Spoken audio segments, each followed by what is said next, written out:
Welcome to the Showgirl Connection. I'm your host, Luann. Today with me, I have Fred Conboy. Hi, Fred. Hello, Luann. Thanks for inviting me. Thank you so much for coming in. I've known Fred since we were just talking about that when we were both working at UNLV, the University of Nevada, Las Vegas. I Back was in 2005, maybe. Yeah, I was working for the UNLV Foundation, and you were working at the School of Engineering. That's right. But we worked together collaboratively on projects to benefit the school. Yeah, so that's where I first met you, and then we reached back. You reached back out to me years later because you had become the director of the Amargosa Opera House. Yes, and we were also at that time kind of fishing around for a possible destination for the preservation of Marta's costumes. And as you remember, we made a field trip over to the Showgirl The Showgirl Museum. Grant Filippo. Grant Filippo himself That's gave right. us the guided tour He of did, his indeed. Of his collection. Wow. residential museum. Yes. Yeah. And then from there,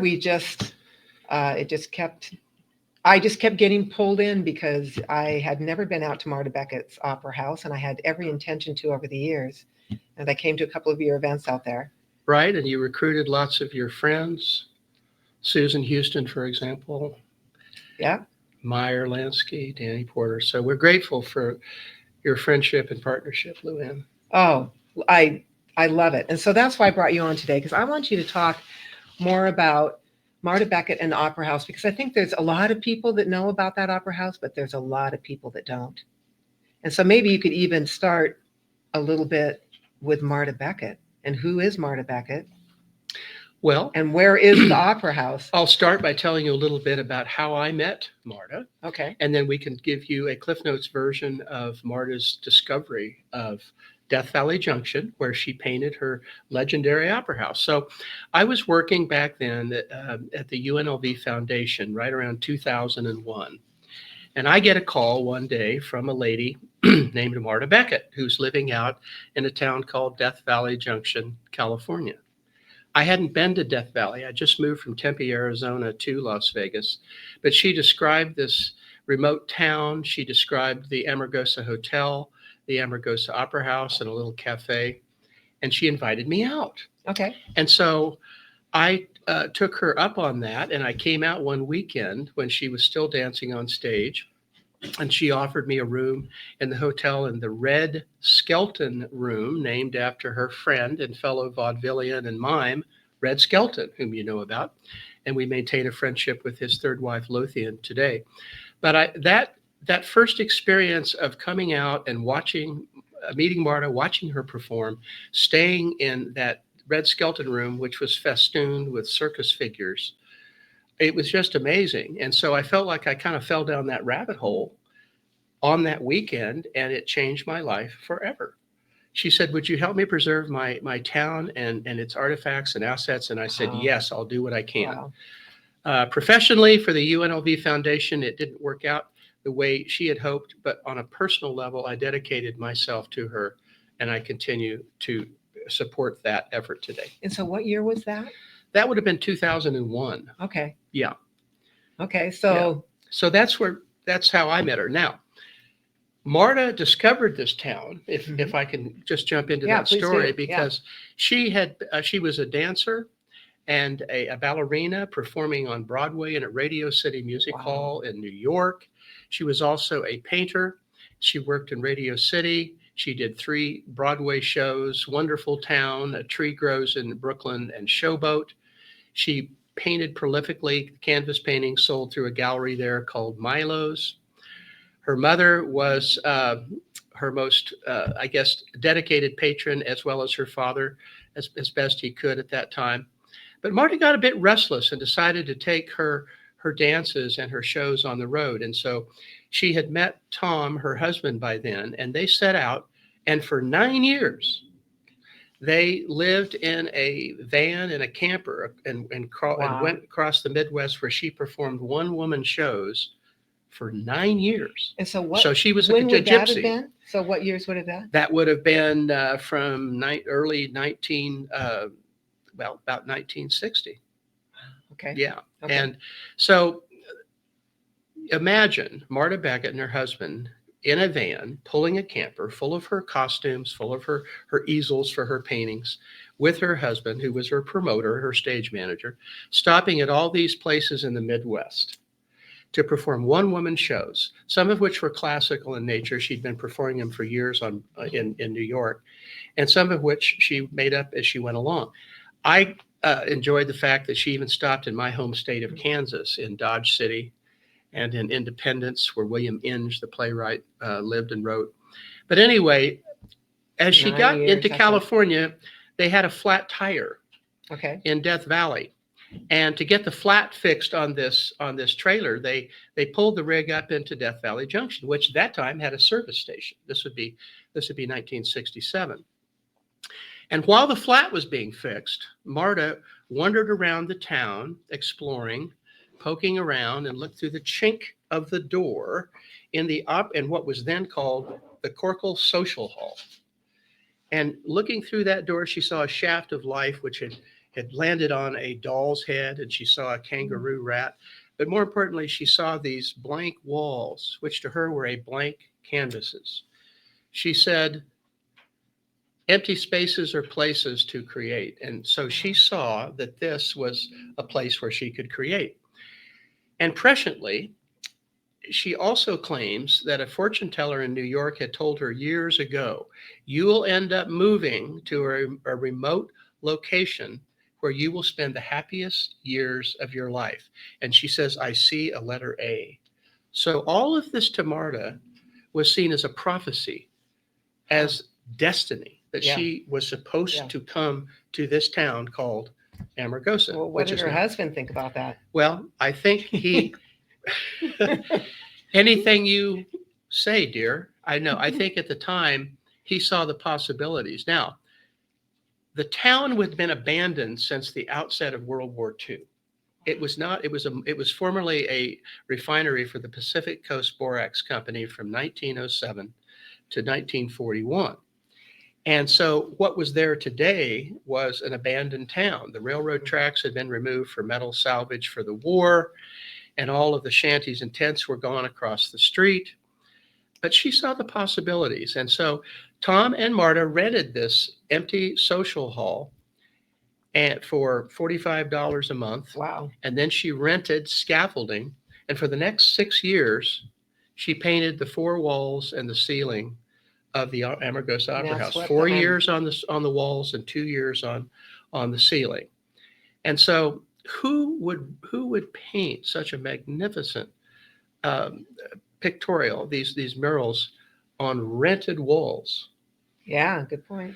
So it was a leap of faith that Marta even did this. Yeah. That she would, but she finished the walls in 1972. She finished the ceiling in 1974. For those of you that have not seen it before, we invite you out. There are several classical themes in the Opera House. It starts with a Spanish court and the Ecclesiastes, the monks and the nuns, whimsically are juxtaposed next to the prostitutes from the Ash Meadows Bordello, with the Madame and her brothel babes next to her. And so Marta did that juxtaposition because she has a good sense of humor. And I remember you said she did it because she never wanted to perform to an empty showroom, right? Out in the desert, it's fickle. You don't know if somebody's going to show up to see you perform ballet or not. But she took such joy in just performing, the act of performing, the act of creation. She danced whether anyone came or not. So, and I could tell you more details about the murals, and maybe we can get into that later if you wish. But the main thing is that she had the staying power to say, she said this was the happiest years of her life. This was truly her greatest joy. Now, Marta also said before she got married to Tom that she had her doubts about being a traditional wife because she was married first to her art. That's what took her time. That was her focus and her energy.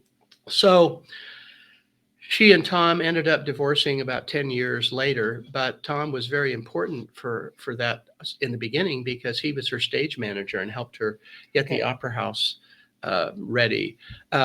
the seating in the Opera House today comes from the old Boulder City Theater in Boulder City.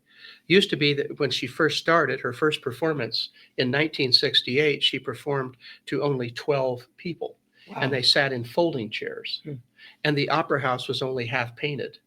And then later she was able to get these beautiful Art Deco styled red velvet and gilded frames from the Boulder City Opera House. There are now 113 seats in the Opera House. So it slowly evolved to where she was doing performances on Friday night, Saturday night, and Monday night. So that's where she really got her start. They also kept up operations in the hotel to generate revenues, as well as they hired someone to operate the small cafe.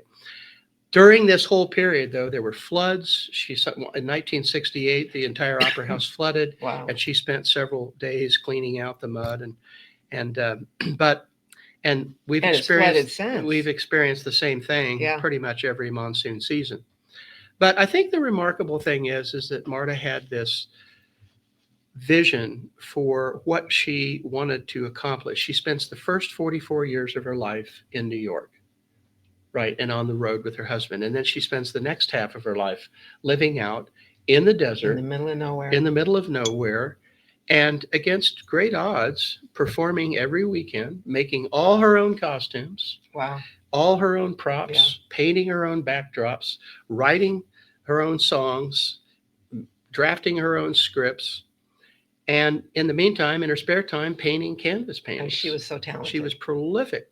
She's so talented. So anyway, she had a relationship with Las Vegas because this is where she came to see her doctor and her dentist, but also to buy theatrical supplies and materials for her costumes and things. So she was very close to Las Vegas in that sense. And a dancer. And a ballerina, yeah. And she again said that her greatest joy was really when she was dancing or when she was painting. And she danced clear up into her mid-80s, believe it or not. And so she was still up on tippy toes, doing the pas de bourrée, up until she just couldn't because she had a knee that finally gave out. But up until that point, she was out there. And then following that, she did what was called the Sitting Down Show. And the Sitting Down Show was really a reprisal of some of the songs and some of the dramas that she had done earlier, but just from a chair. But she's Marta Beckett, so the people came to see and hear that. And how old was she when she died? She was 92 when she passed on January 30th of 2017.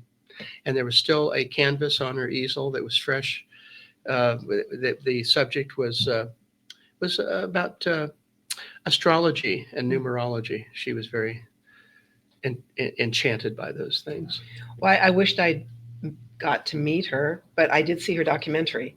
There's a great documentary about her life. You're referring to the documentary Amargosa. Yes. That was done by Todd and Tracy Robinson, a sister and brother team. One lives in New York, the other in LA. That won an Emmy for Best Cinematography. It is a remarkable capture of Marta at the very peak of her creative powers. And what is also interesting about that is there are segments that interviews with Ray Bradbury, the science fiction and fantasy magic realism writer. He loved Marta. And there's a narrative about Red Skelton, who also really appreciated Marta for her vaudeville and her mime. He was a frequent visitor to Death Valley Junction. As I mentioned earlier, she painted a room in his honor, the Red Skelton room, which has all the circus figures. The Amargosa, I think, is also a way to get a sense. You can hear her voice and see her face at that age and just feel how much love she had for just the act of creation. Whether she was painting or dancing or writing, she was in her element. Yeah, and I'm glad I got to. I mean, I've got her book too. I bought her book when I was out there. The Dance on Sands. But there was something really special about that documentary, like you said, that you could really feel her spirit and her energy and her dedication and commitment to that place. And what draws her there? You go from the concrete jungle of New York City, Yeah, where she grew up, to the middle of Death Valley. There's a line from her musical On with the Show that I like to quote because it's sort of her motto. It's sort of her. It epitomizes her philosophy in this. She says she's talking to her mother on the phone back in New York, asking her to send a check because she and her husband need some money. But she also says, Ma, you got to see this place, Death Valley Junction. Big, wide open spaces where I feel free to be free. And that's exactly what that move gave her. The elbow room and the expansiveness of time and place to do what she wanted, when she wanted, as she wanted for the next 50 years. So that's why so many people, I think, spark to her is that she didn't talk about it, she lived it. Oh, and she did it. Yes, and she was so resourceful. One example I like to talk about is the coffee can lighting in the Opera House. You see Hills Brothers and Folger's coffee cans that are still there. And that was her stage lighting. Yeah. And while I'm on that, if you don't mind, continuing, if we were touring the Opera House now, I would talk about the Spanish Court. I've talked about the nuns and the bordello. Cats. There's 2 cats. She had 40 cats at one time. There's a black and white cat called Tuxedo, and then there's a cat called Okido. I can't remember. I'll think. Okay, it'll bubble up. Anyway, if you made it up, we would. It's a calico cat. It looks like the cat out. It looks like the cat out of Alice in Wonderland with a big ear-to-ear grin. But there's another small kitten too. But that's another trivia question. Then she has 4 panels in tribute to the Native Americans and their games. She has gypsies over here on one wall, and on the other wall she has Venetian revelers. And I like the Venetian revelers a lot because Marta loved clowns and jesters. Clowns, of course, are slapstick and funny and comical. They make fun of themselves. Court jesters are hired by the court to critique and ridicule the royalty and things like that. They're like professional insult providers for royalty. But she paints, the jester figure up here hanging off of the balcony and the cap and bells and the harlequin outfit. But it's because she had Marta herself felt free to, in a sense, mock or make fun of things, but at the same time, she enjoyed that mischievous, the frivolity and the playfulness, I guess you might say, of the clown and the jester. Now, another special thing about the Opera House paintings is on each stage right and stage left, you have what I call the opera murals. You have operas on the stage right, you have Carmen. Right. Boris Godunov and Carmen. And on stage left, you have Pagliacci, Aida, the Ring Trilogy, and Les Sylphes. And we could unpack each one of these operas. And as you know, lots of operas are tragic. They don't end well. Madame Butterfly commits suicide. Boris Godunov, the Tsar, kills the mentally retarded son of the Tsar. Carmen ends up being murdered. The depiction of Carmen in her mural, she has a cigarette hanging out of her mouth because she's the original bad girl, But and then she painted. It's a love triangle. All the curtains. She painted the backdrops. Pagliacci's over here. Pagliacci, of course, murders not only his wife but his wife's lover. I mean, it goes on. But anyway, she had a lot of time to think out there. We're planning a show, right? We're thinking about doing a show in tribute to the opera murals, which would select arias and acts from each of these operas. That would be great. She even does Les Sylphes, and I don't know a lot about Les Sylphes, but I understand it's the very first storyless or plotless opera. It's pure music. It's pure Chopin music. So you have movement and music, and the beauty of that, but without a story. And that's the 3 ballerinas in the white tutus. And you usually do about 2 shows a year out there, right? Well, yeah. I mean, pre-COVID, we did shows every Friday and Saturday. And we also had the Las Vegas Opera come out. Ginger Land Van Buren, you may know Ginger. She came out and performed with her opera singers, at least 4 or 5 times a month. But the pandemic hit us pretty darn hard, and so we just do shows periodically. Our next show will be October 31st and November 1st. We have an acting troupe from LA coming out to do a variety show. Oh, that'd be great. And then in February, we always do a show around February 10th, and that celebrates Marta's classical classical art. So we can look forward to about 3 productions in the fall. Yes, and okay. And just as an advertisement, if you want to sign up for our newsletter, go to our website, amargosaoperahouse.org, and put your email in there, and you can get the announcements. Perfect. Okay. Yeah. So yeah, but that's the Opera House is the most important, I think, cultural artifact in the town of Death Valley Junction, which has a population of 1, by the way. Jesse, our groundskeeper, who lives behind the Opera House.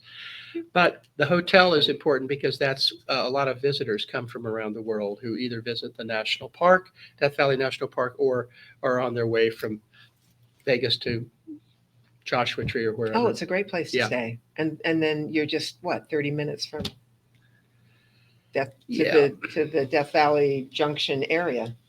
What do you call it down there? Furnace Creek. Furnace Creek, yeah, and I think you made a trip down there, didn't you? Yeah. After the hurricane to visit, when it rained, to see the water with the Yes. unprecedented lake, as it Yes. were, down at Badwater. Yeah, I mean, once like 20 in a minutes. millennium, It's a Brisky it Point, floods. which I love. That's a great spot. I remember. Yeah. So, what else can I tell you? Yeah. So about the property or about the history. and how long have you been there now? Well, how long have you been running the Amargosa Opera House? I've been president of the nonprofit since Marta passed in 2017. Okay. To be honest, nobody else wanted the assignment.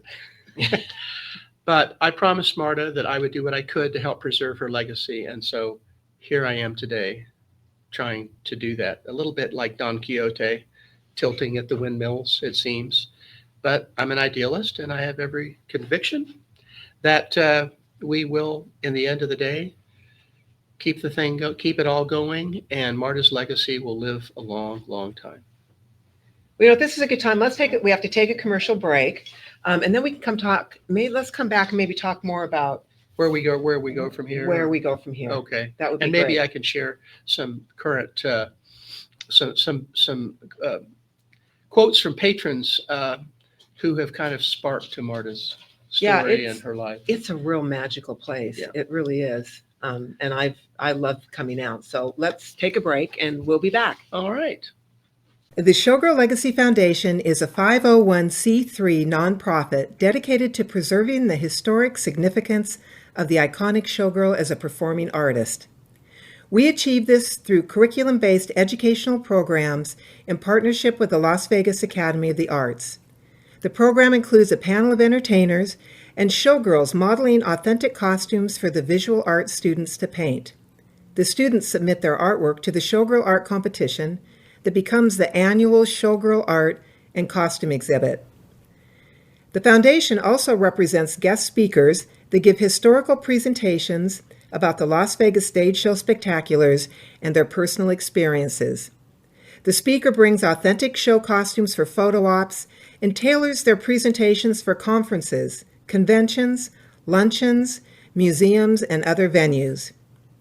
Recently added to the Foundation's repertoire is the talk show The Showgirl Connection with your host, Luann. She interviews former and current showgirls, dancers, entertainers, and all the people behind the scenes that make the magic happen. The Showgirl Connection wouldn't be possible without the partnership and support of WWDBTV and owner John Stiles. Learn more about us at showgirllegacy.org and castandcrewreunion.com. For questions, email us at info@showgirllegacy.org.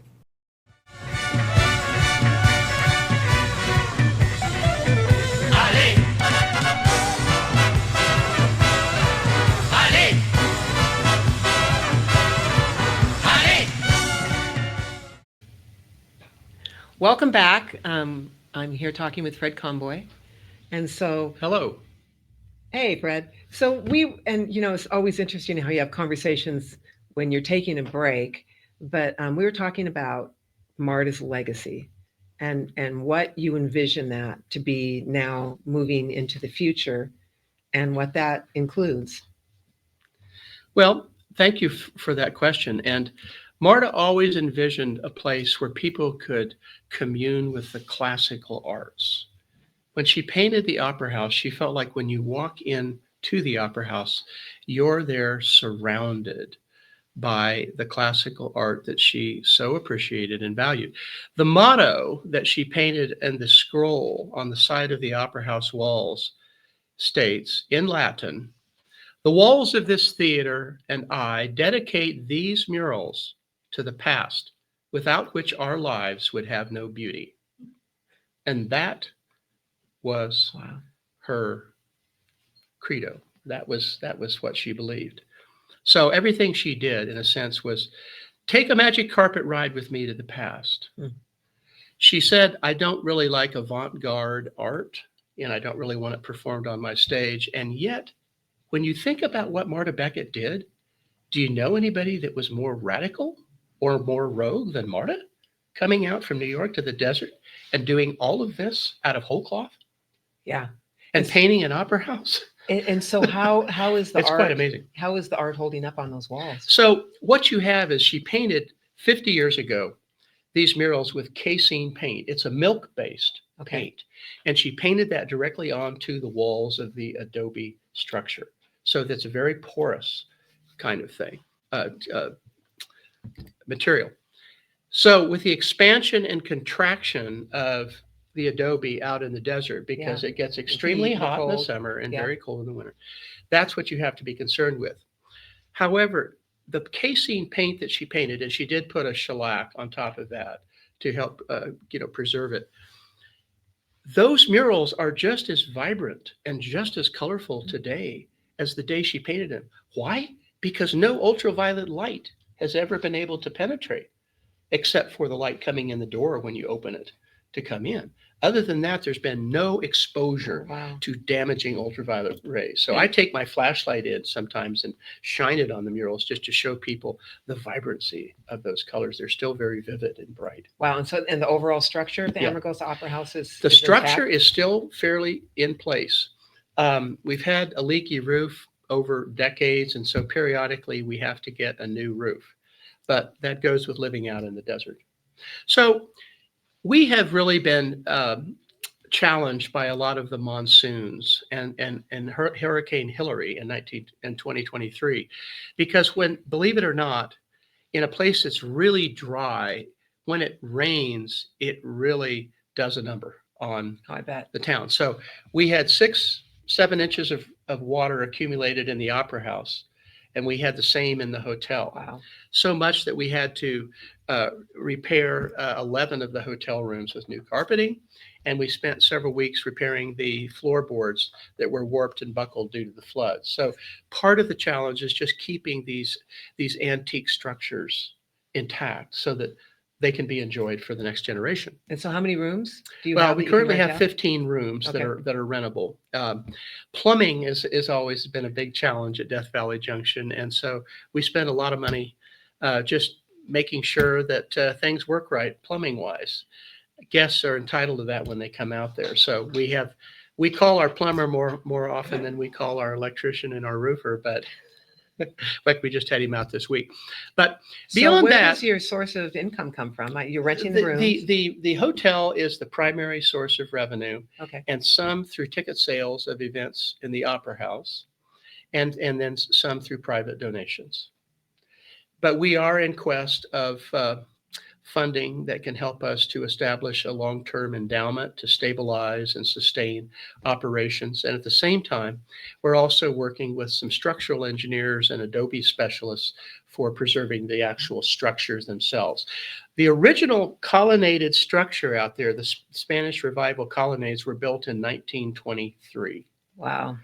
And that was really in response to some bad press that was given by the novelist Zane Grey. You've probably heard of him.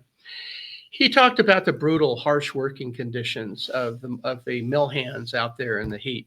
And so in response, the Pacific Coast Borax Company that operated the refinery built this splendid U-shaped colonnaded structure called the Civic Center, which had a general store and a post office and a butcher and an ice plant and a doctor's office. And it had All the that is out social there. hall for a town of 300 people Yeah. and a dormitory for about 180 mill hands. And that's a whole nother story. So you're on So- the National Registrar of Yes, Historic in Places, right? 1980, And you're in California. You're not in Nevada. right. You're in We're in California. we're in Inyo County, California, just across the border from Nye County in Nevada. But how Mhm. long does it take someone to get out there? About less than an hour and a half. Okay. Yeah. You could either take the Blue Diamond Highway and go over the Spring Mountain down to Pahrump and then out Bella Vista, or you could go around from the 95. And so you sell out your events, right? Oh, yeah. Yeah. Yeah. In fact, the last two anniversary events, we had a 2 p.m. show and a 7 p.m. show, and they sold out like that. So do individual folks come in and rent your space for events or shows? Yes, that's a good question, because we want to offer the space to artists, whether you're a musician, whether you're an actor, whether you're a singer, to other people to express their creative arts. And so we periodically rent it. We've rented it to filmmakers, to indie bands. We had a tribal blues band from the Tembishi Shoshone tribe. We've had some Andrews Sisters type singers called the Sierra Sweethearts from Reno. We had Janet Klein and the Parlor Boys from Los Angeles. We've had a Celtic band, around St. Patrick's Day. And then we've had the Tango Cowboys that played cowboy I ballads was there. That was, yeah. and songs from the Great American Songbook. And we did that to sort of diversify the types of shows to see what audiences might want out there. When Marta passed away, she was the queen of the stage, and her shows were primarily classical, ballet, and these theatrical shows that had a lot of mime, even slapstick. So that's what we do. That's another source of revenue, but it's also a way of sharing the beauty of the opera house. Do people come out and get married at the Amargosa Opera House? We did. We had a wedding a year ago, and they held the reception inside in the Amargosa Hotel, and they said their vows on the stage of the opera house, and they had a taco truck do the food for the wedding, and a good time was had by all. Yeah. We really are grateful for the number of patrons who continue to love and spark to what Marta did. In fact, let me give you 3 quick examples. Okay. These are patrons who I heard from just in the last 3 weeks, and one of them in the last couple days. One is an opera scholar and an author. His name is Chaim Freiberg, and I sent him a copy of this book, and he wrote back to me, "The writing is exceptional. Marta Beckett was so immensely gifted and spiritual. Like all true artists, she remained a beautiful child in her heart. I love who she was. Her spirit is still alive in Amargosa and in the world." Nice. And then from another individual who's an indie musician and a photographer, he says, "I stayed at the Amargosa Opera House a couple of days ago and was absolutely floored by Marta's purity and vision, a person who created a universe of her own." And finally, a young lady who is an advertising executive in New York City, she wrote, "She reminds me of so much of the people I hold most dear, a little bit of my mother and a little bit of my departed grandmother, and someone I aspire to model myself after." And she goes on to say, "It's funny because for me, she takes on this angelic role of patron saint, a guiding light and someone I can feel close to and venerate, but remains just out of reach, which is a beautiful thing in and of itself, inspiring so much reverence and awe on my behalf." In any event, these are very recent patrons whose inspirations And have been different sparked. ages too. Didn't Yes. you say that last gal was like in her 20s? And Yes. she wrote that. Yeah. Mr. Freiberg, I believe, is in his 80s. And the musician, I think, is in his 40s. And this young lady is in her 20s. Yeah. Every time I've been out there, it's just been such a diverse the group spectrum of people ages from is all over the world. quite amazing. But Yeah. why this is so encouraging to me, Luann, is that the way Marta's legacy is really going to be perpetuated is people discovering and falling in love with who she was and what she did, and all of her multi-dimensional talents. The painter, the ballerina, the choreographer, the pianist, the lyricist, the scriptwriter, the businesswoman. Yes, all of these. The enterprise, the entrepreneur, the vision that she saw when she saw that building. Because we can't get gas at the gas station today, can we? No, and you can't get my tire changed. You can't get your tire changed. But I think people will be surprised. But we can offer you dark skies with lots of sparkling stars and wild horses that come in at random times to eat our hay and drink our water. The horse bar, as I call it, out back at the hotel. Yeah. So those kind of natural splendors, the beauty of the night sky, the stars, and the stillness. Yeah, it can become so still, so quiet that you can it's actually so hear nice your heartbeat. Yeah, you just get away from everything, and it's so simple and basic out there. And I think people, like you said, there are no TVs in the rooms. There's a wood burning fireplace out in the main area when you walk in, and people get together and with cat eye endirons, so that when the fire burns, the cat's eyes glow, and so it warms the cockles of your heart. And when you walk around out there at night, the sky is just amazing. So where is Marta now? Where are her ashes? Well, where is Marta? So let's start. She painted a mural in the lobby of the Amargosa Hotel called "The Ruins of Death Valley Junction," and it shows things that look a little bit like classical Greek or Roman ruins. But up in the sky is a ballerina dancing in the air, spinning in the wind, the desert winds. When Marta died, she says, "I do not want to be put in the cold, hard earth. I want to be a dust devil and spin perpetually in the winds of the desert." And so she was. When she died, her body was cremated, and her ashes were scattered with wildflower seeds across the town of Death Valley Junction. Wow. So she got her wish. It was fulfilled to become that dust devil. And her vision to paint that painting before she died. And the painting was again, it's a wonderful, there's a great ambiguity to the painting. It could have been what Death Valley Junction will become, right, inevitably, or what it would have become had Marta not saved the town. Yeah. And then also in that same area, you've seen it, there's some beautiful wall murals of a string of wild onions and a shawl and a hat and a guitar, all of which look real. It looks so real. Because it's in the style of what called trompe l'oeil, the French word meaning fool the eye. The people walk in and want to go touch these because they look real. After she painted the Opera House, after six years on that, she proceeded to paint the dining room, again with a Spanish motif, a Spanish theme. And that was painted over the next 2 years too, and finished eventually in 1981, I believe. You have to talk about the urinal in the men's bathroom. Well, there is if you can say that a urinal is beautiful, I'd say this one fits that description. This urinal was brought out to Death Valley Junction on a train in the 1920s. And it doesn't look like a common urinal, for those of you that know what a urinal looks like. It is fluted, and it looks almost like what you might see in a French cathedral in a grotto. Yeah, it's because it's so ornate. Yeah. And it stands about 5 feet tall. Yeah. Can't miss. That's good. And there have been those who have liked it so much that they've actually asked if they could buy the urinal. Could that be Jim Marsh by any chance? I'll never tell.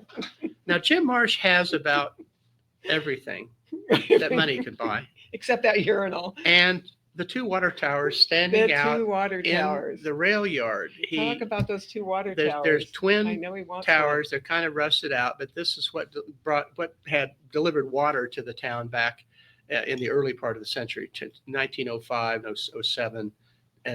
But I asked Jim what he would do with the water towers if he got them, and he said he'd move them to Long Street. Of course he would. So that's 7 miles to the north. To go with his I told him, you can't have them. We're going to keep them here because they tell a story about the town. Yeah, Jim loves, as you know, he loves these quirky antiquities and antiques and stuff. Yeah. Longstreet is a wonderful example. Well, you guys are great neighbors. He's got a meteorite down there that's 4.6 billion years old on display right there in the restaurant. And then, of course, you go to the Kia dealership, that too. You walk in there and you wonder, is this an antique store and a museum, or is this, oh yeah, you sell cars here too. So.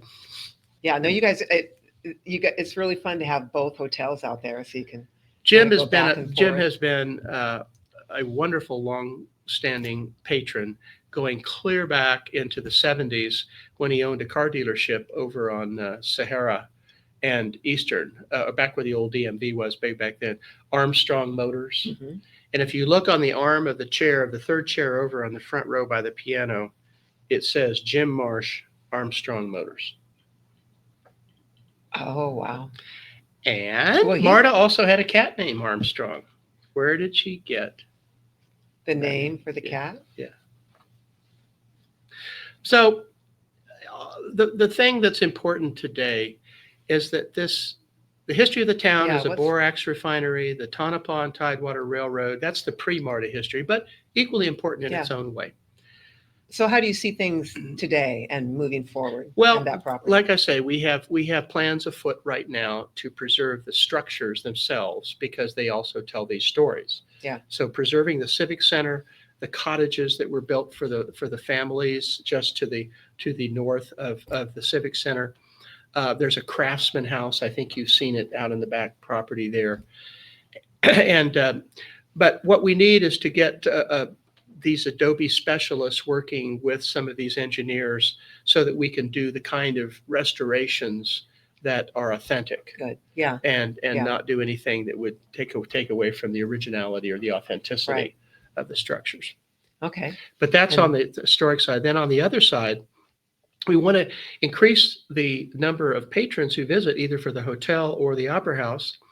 But the bottom line is, how can we make this an experience that Marta would be proud of if she were alive and that the guests will think is very special? Yeah. And so that's what we're trying to do. Yeah. Ultimately, it's the quality of that guest experience that really matters, whether you're coming in for a performance in the opera house or a stay in the hotel. Right. We want both of these to be exceptional. Excellent. Yeah. So, okay. Any other thoughts you want to bring up before we wrap up our interview, or how to get in touch with you for more information about staying there or rentals, or we have to get involved? We have a website called at amargosaoperahouse.org. And there you can see the tabs. We tell the history of the town, the history of Marta, and we also have a tab on the opera house itself. And the cool thing about that tab is when you click it, you can get a virtual representation of the opera house itself. Oh, nice. And with your finger or your cursor, yeah, you can spin the room and you can look at the ceiling or great. You can look at the walls. Yeah. So that's get an appreciation for those rooms to do. And then what about Spooky Hollow? Spooky Hollow. Oh, Spooky Hollow is the abandoned mill hands dormitory.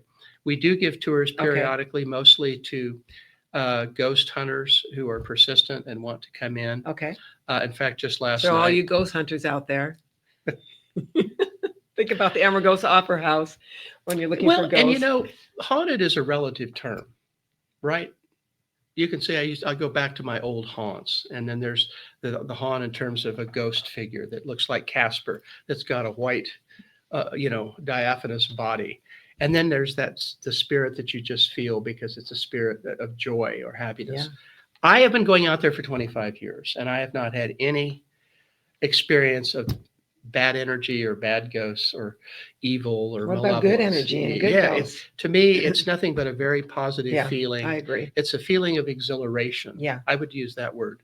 And if you're in the right space at the right time, for instance, there's an atrium in the hotel where the sunlight floods through the skylight onto her beautiful murals it's like an Italian scene with a fountain. Yeah. And in that space, you feel the tingle. Great up energy. Your spine, because there's a happiness and a joy just about the light and the colors that are in that space. So for me, It's all been a good, positive experience, except for the monsoons and the hurricanes. Oh, yeah. Okay, so they can go on to your website and see what's out there. And sign up for the newsletter to get announcements about future shows. Okay. There's a little space where you just put in your email, and then you'll get an e-announcement about an upcoming show. And they can also book hotel rooms. You'll have to call the front desk, but our number is on there, and you just call ahead. Okay. And we're open 365 days. Wow. We have, oh yes, I forgot to mention, we have 4 rooms that were painted with murals by Marta Beckett. The Swan Room with a swan motif as the headboard. We have the Peacock Room, which has a beautiful peacock feathers fanning out on the wall, along with a couple of Roman sculptures. And then next to that, we have the cherub headboard room. Yeah, all 3 of them are very special. Yeah, and then I mentioned the Red Skeleton room earlier, which has the Red Skeleton clowns and ballerinas and the strong men. So those they can also figure out how the events will be listed eventually. Yes, and then they can also reach out to someone if they want to rent the facility or have. Feel free to call the front desk, and they'll refer you to me, Fred Conboy. Call me.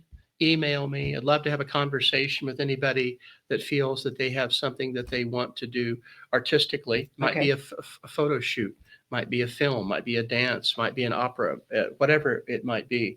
But we love to share the space for the right, project, and we welcome that. That's kind of I feel like all those people are torchbearers who are going to help us keep this legacy alive. And that we'll learn to love that place. That's it. And people are always reconnecting with that place, which I love to see too, whether their mom stayed there or someone they knew stayed there. And I know you've had Cirque du Soleil folks and dancers from the Strip that have gotten involved with projects out there. David Lynch filmed Lost Highway out there.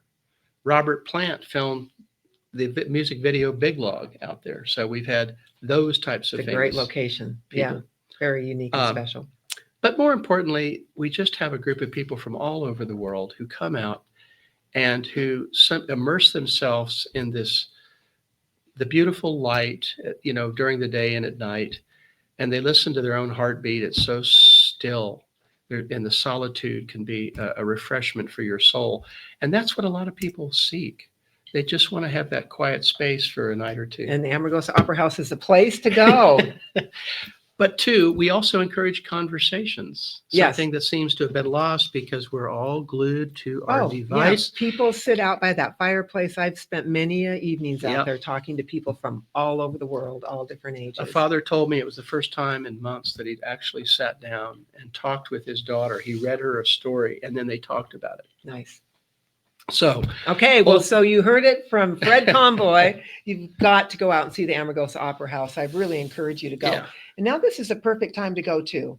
Starts getting hot, but it's still a really nice time. We're open all year round, and in the summer we get a lot of visitors from Germany and from England and France and India, and because they seek the extreme heat, believe it or not. They try to come out when it's 130 degrees because it's kind of a badge of honor. Look at me. I'm out here where it's really hot. Yeah. They get their picture taken with the thermometer at Furnace Creek. Yeah. Yeah. And it's a big disappointment if it's 130 and they race down for the photo and now it's 128. Oh. And Fred's looking off to the side because we have Susan Houston and Sandy in the studios with us. So everybody give a shout out to Susan and Sandy. Hey, do you guys just want to come in and say hi to Fred and shake his hand, and we'll all do a group shot before we say goodbye. And I want to do a shout out. Usually I have some Showgirl I want to do a shout out to Susan. I know the big and I'm red sorry one. I didn't bring my Showgirl head pieces this time. Here comes my Sandy. friend Susan, because she wrote a beautiful chapter in her book on the famous women of Nevada, and in this case, California. Not my book, but the Southern Nevada Women's History Project. Yes. 4 books of 100 biographies, each of women from Nevada that made a difference. And you probably have written 25% of those. Oh, it's a dedication in progress, right? So, but we appreciate your support, as you both have been great supporters of what we do for many years. You come out to the shows. And I break down and don't make it. Last one. Oh, that's right. I heard that I was supposed story. to come out with Jim. But you tried. Well, I didn't realize you can Uber. You can Uber out there. For only $50, I could have been there and done it and gotten my car Well, that's fixed. good too. to know So, too. Yeah, You can no, it's Uber out out to of the Pahrump. Amargosa. Oh, out of There's Pahrump. something good about Pahrump, right? Yeah. So But Yeah. I thank you again for inviting me, and Thank you for coming on. I Yeah, have such a loved to love. be a part of your world too, with the Showgirl Legacy Foundation and all of the wonderful things that Susan does to benefit the arts of UNLV and many of these other things. That's right. Susan these supports things, the art I walk, have which is just a yeah. great event at UNLV. So I feel that Susan and Luann are my kindred spirits Yay. in when the you arts. come in from Kansas City, my heaven, Lawrence. Yeah. And we love you when you come to Rockabilly. This weekend. Rockabilly this Rockabilly. weekend. That's it. I don't know if this And will air Viva in Las time. Vegas, Yeah. Rockabilly and car show And lots of tattoos Lots- and Jim Beam. You know, the wonderful thing about hearing all about Amargosa and all this history and her legacy is that there's so much that you can do out there. And I'm sure you probably even get people that are enthusiasts of climbing and hiking and out there that'll come from around the world to go do that, you know, and then they can learn all about A lot the of people opera traveling house. on motorcycles. Yes. You know, Bicycles. so many of our Yeah. visitors are really going to Death Valley National Park, where you can spend a whole month. There's so many things to see and do. And we have this hotel, so we consider ourselves to be the budget option for tourists who are going to the park. But all the same, it brings people in who then discover the magic of this woman, Marta Beckett. Some have come in just for the hotel, and I say, "Are you taking the tour of the opera house in the morning or in the afternoon?" And they go, "What opera house?" And then you unpack the story for them and you introduce them to Marta's book and to Amargosa, the And a DVD. life well lived. And they end up carrying away a bag of all this Marta Beckett abilia because they have caught fire to this. Well, and when And you then they see that area, you don't even realize, you know, what's there. The And beige so, of the desert. yeah, Out of yeah, it, right. because it's very unassuming. And when you open up the doors to that Amargosa Opera House, I've never seen anything like it anywhere. So Well, you know, that's a good thing about being in Las Vegas, that we have so many things to go to that are within driving distance that we can get to. And this is a great opportunity, you know, not only for, you know, people that are enthusiasts about ballet, but about theater and about shows. And you can bring, you've got a variety show coming, you said, in October again, from California group. And then you've got in February, you've got the traditional shows that you do for the opera that pay tribute to what her vision was. It's magic because you have the visual arts and the performing arts simultaneously in the magic of this room. And no matter what is taking place in there, you really are, you've kind of fallen. And history. And there's like this amazing history in there too. So you've got and the energy of the desert and being there and having all this history in there, like you said, and the energy that surrounds that area. Like you were saying, you're there, you're at peace, you have this calm kind of thing that we get out of the hustle and bustle of the big city. And you're having art in the same place that you're having this discovery, you know, spending some nice time out there too, and discovering, you know, a little private time. But we need you to perpetuate it. The last word. Yes, you need to carry it on. You need to carry it on. Yes. It's not going to get along by itself. That's right. Once you have experienced it, you won't. It'll always just keep you close. It will touch your heart. And it will be something that you will always feel is special and worth preserving. So we're all inviting you. Yeah. So I say, let's go. We'll all I meet. say, let's get a bus tour together of all the showgirls. It's been done. We'll all meet you out at the Amargosa Opera House. So thanks again, Fred. Well, enjoyed having your you. friendship and your partnership are so appreciated. Thank you. So you've heard it on the Showgirl Connection, and we'll see you at the next Showgirl Connection. All right. Thank you for having me.